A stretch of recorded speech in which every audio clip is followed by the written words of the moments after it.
आज ओबीसी संघटनेच्या वतीने मराठा समाजाचा सगळं ओबीसीकरण करण्याचा जो घाण घातलेला आहे त्याचा निषेध करण्यासाठी तुम्ही आम्ही सर्व इथं आलो आणि उपस्थित सर्व ओबीसी बांधव महिला भगिनी आज पाऊसून सुद्धा मोठ्या संख्येने आपण त्या दिंडीने चिकाटीने आज शेवटपर्यंत त्या उपस्थित आहात सर्वांचं मनपूर्वक या ठिकाणी धन्यवाद देतो।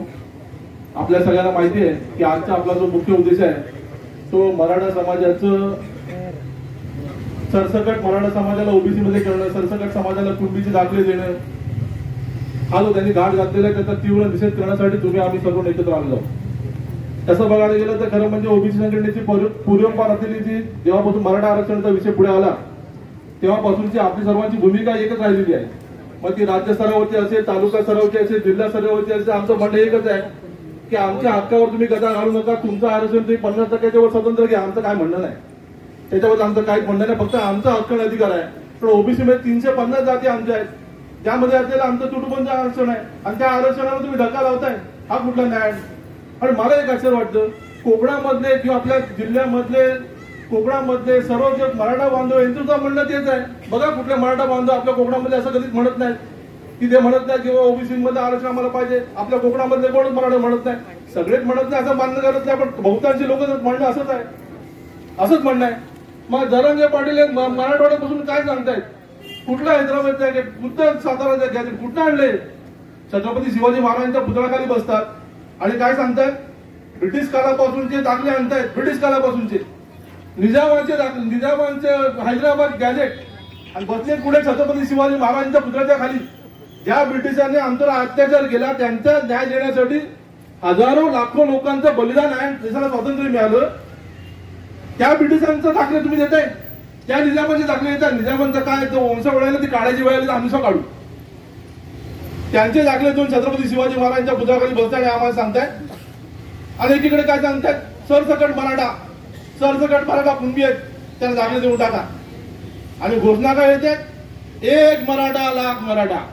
अरे मग बोला नाही, एक कुणबी लाख कुणबी,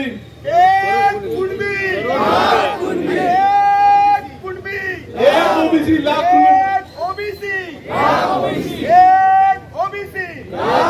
हे म्हणाला का तुम्हाला लाज वाटते का? तुम्ही काय पण म्हणा, जरांगे पाटील साहेब तुम्ही काय पण म्हणा, आमचा हक्क आणि अधिकार तुम्हाला देणार नाही म्हणजे नाही, काय पण होऊ दे, देणार नाही अजिबात। काय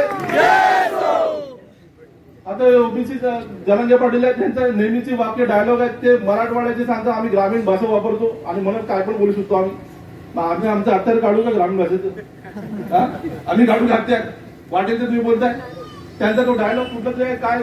बरेच डायलॉग त्यांचे काय लेकरं बाळ ना, लेकरं बाळ कोण? लेकरं बाळ आमच्या लेकरं बाळ अन्याय होतोय हे नेहमी सांगत असतात, त्याकडे तुम्ही काय म्हणताय? दुसऱ्यांच्या लेकरा बाळांचा कोणता घास तुम्ही काढणार आहात?